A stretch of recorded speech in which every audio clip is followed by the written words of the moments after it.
Abandon all hope, ye who live here. That's the message of First Lady Michelle Obama, who recently told our national confessor, Oprah, that after her husband leaves, all joy will die. Now we're feeling what not having hope feels like. What else do you have if you don't have hope? What do you give your kids if you can't give them hope? This past election was challenging for me as a citizen to watch and experience. It was painful. Words matter. What we say, how we behave, we are modeling to the next generation. So if we want maturity, we have to be mature. If we want a nation that feels hopeful, then we have to speak in hopeful terms. If we want smart leaders, then we have to be smart voters. We cannot vote from a place of fear. In other words, my husband was the embodiment of hope. He's gone. It's now the Dark Ages. We'll be living in caves by February. Well, radio show host Tammy Bruce has thought a lot about this topic and wrote a great piece on it, and she joins us now. Tammy, it's great to see you. What is this about? Oh, nice to be back. Thank you, Tucker. Look, it was this interview with Oprah that was, of course, for a lot of people very confusing because the election is done, and her messaging was, this is the irony, that, you know, we want hope for the American people, but now hope is dead because we lost. And I began to receive phone calls from liberal friends, mostly in California, who had actually were becoming physically ill because of the nature of the rhetoric, the fear-mongering on the left. And I felt it was a good sign because they weren't calling to hector me like they were before the election. They were calling to ask me if I really thought he was going to do the things they were being told he was going to do, which was, of course, cause Armageddon, end gay marriage, destroy the environment, etc. And what I've told people is, of course, no, that's not the case. He is generally going to make things better, and this is about jobs, it's about the economy, so that all of us can live as individuals in the way that best suits us. It's so funny how, I mean, it's hard to understand what a politician is going to do before he takes office, of course. Yeah. But in the case of Trump, there's this weird distortion that liberals have, and I think it's sincere. They imagine he's this guy that I don't see at all. For example, I don't see him as anti-gay in the slightest. No. And yet there's all this hysteria about Trump as an enemy of the LGBT community, et cetera. Where's that coming from? And is it, you watch this carefully, is that rooted in any kind of reality? No, it's not. And look, he is the first nominee and the first candidate, the first president-elect for the GOP to actually embrace the actual gay pride flag in a public forum. This is a fellow who is really a pragmatist. He's a populist. I find Mr. Trump, I think, to be somewhat ambivalent about the social issues. He's really a live and let live kind of guy, but he likes to make deals, as we've been covering, of course, on the Boeing situation, et cetera. He cares about jobs. But when you think about hope, and this is the irony of Mrs. Obama, that hope is not a plan. Hope is the thing that you have when things are going wrong. That real hope can't exist unless you actually have a job, you have an income, you have a future that you can plan for your children, that you actually are able, your house is not underwater when it comes to its mortgage, that you have your health, you can actually get an appointment with the doctor that you know. Those are the things that bring you hope. The Obamas have presented it as though, look, this is the new normal, this is going to be awful, and we're going to just at least emotionally encourage you. The election was about actually wanting genuine hope built on action, actions that are going to allow people to know what the future is for themselves and their family. That's what real hope is. When there are 95 million people out of the workforce, it's a little hard for me to sit there and listen to hope lectures, but there's also this weird egomania behind this where we are the embodiment, it's almost a religious posture. We're the embodiment of hope, and now that we're gone, nothing will ever be the same. I mean, what does that say about how they see themselves? Well, it's very strange. It's cult-like a little bit, but it's also the antithesis of what they claim to be for. If they really cared about the nation in an existential way, they would want the sensibility of hope to continue. But it's also, as a feminist, 3.7 million women pushed into poverty in these last 8 years. The 95 million people out of the workforce, as you've mentioned. The suicide rate being at a historical high. I know. All of these things. And this is what the American people, that's supposed to be about hope. We deserve better, and we at least know there's a chance that we're going to get better coming up. So for every liberal, I'll bring you hope in saying that there's an action plan to actually make your lives better, and that everybody can relax and have a fabulous Christmas and be able to have a good time with your families, because we're going to be okay. Amen. That's right. Thanks a lot, Tammy Bruce. Great to see you. Thanks, Tucker.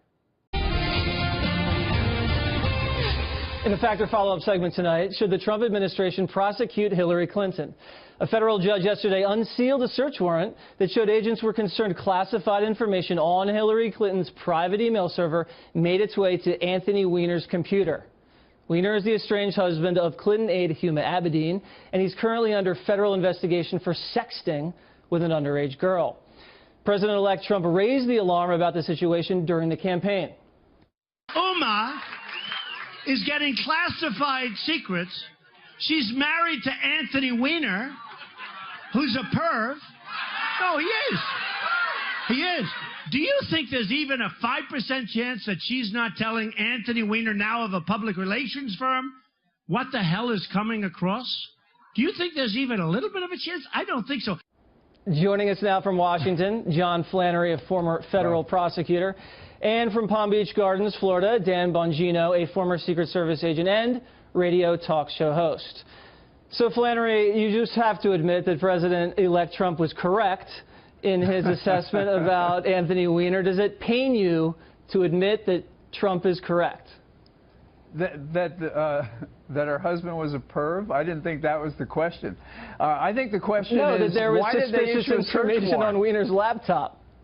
Well, there was no probable cause to get a search warrant. That's what we know now that we've seen the search warrant. And we know that Comey violated the very order they sought, which was to keep mum about the investigation.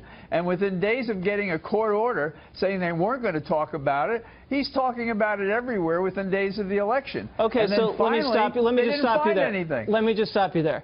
So okay. The FBI guys are looking into Weiner's laptop because he's sexting some teenage chick. And they find out probable cause that there are communications, probable cause to look because there are communications potentially between Huma Abedin and Hillary Clinton. You don't want Hillary's communications in Anthony Weiner's laptop. You don't want that, right? Whoa. Wait a second. First of all, just going back to our boy Trump, the man-child, the communications between Hillary, the communications between Be nice to President-elect Trump. It's President-elect Trump to you. No, not to me. To Have you. some respect. I know he's not my president-elect. He's his accidency. To me, wow. he is. We're going to deport you, Flannery.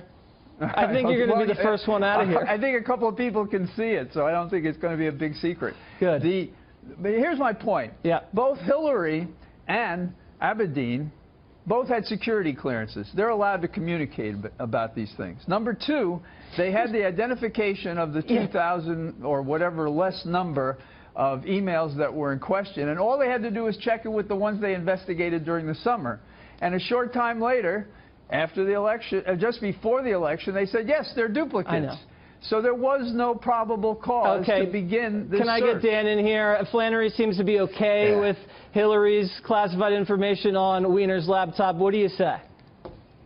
Yeah, with all due respect to John, he's completely embarrassing himself on one of the largest cable TV shows out there. No, you should be, because when you actually, I didn't interrupt you, John. When you read the search warrant, which I did and prepared for... Well, you couldn't have been because I wasn't speaking up till Flannery, let him finish. Let him finish. Okay. Thank you, John. Well, listen, I'm sorry. You're embarrassing yourself, and that's why I'm on the segment to call you out on this. I read the search warrant. You should have done that yourself. Flannery, we're going to have to cut your mic a la O'Reilly if you don't shut your mouth. Let him finish, please. Please. Exercise a bit of self-control. It helps. Exercise a modicum of self-control. I'm not shouting. No, you don't, because you're a liberal. Liberals don't have self-control. You're out of control. Flannery. I think you should take We're actually going to cut your mic if you don't stop talking. He will talk and you will respond.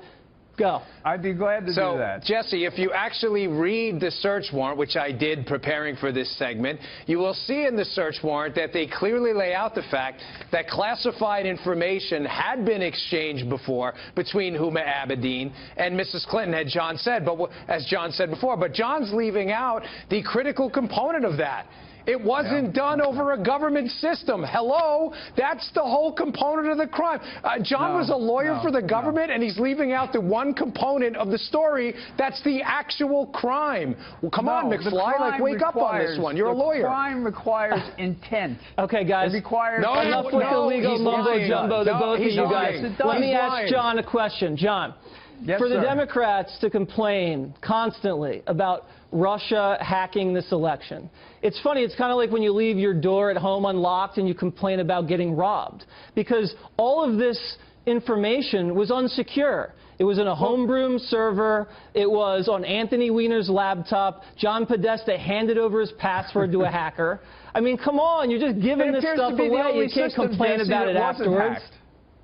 Jesse, it's the only system that was not hacked. Yeah, really? Her system was secure. Oh, and you know that. They never got anything from her system. That's not what Comey said. Comey said there was probable cause to believe that foreign entities hacked her email server. No. Right? They didn't know. Yes, they did. Not. Okay, so you're just going to believe that on a whim? They hacked the DNC server. They hacked the DNC emails. You don't know, Flannery. They hacked Podesta's emails. They did not hack her server. That's what you think. All right. No, Flannery, that's what I know. Thank you very much. And, John, I appreciate you.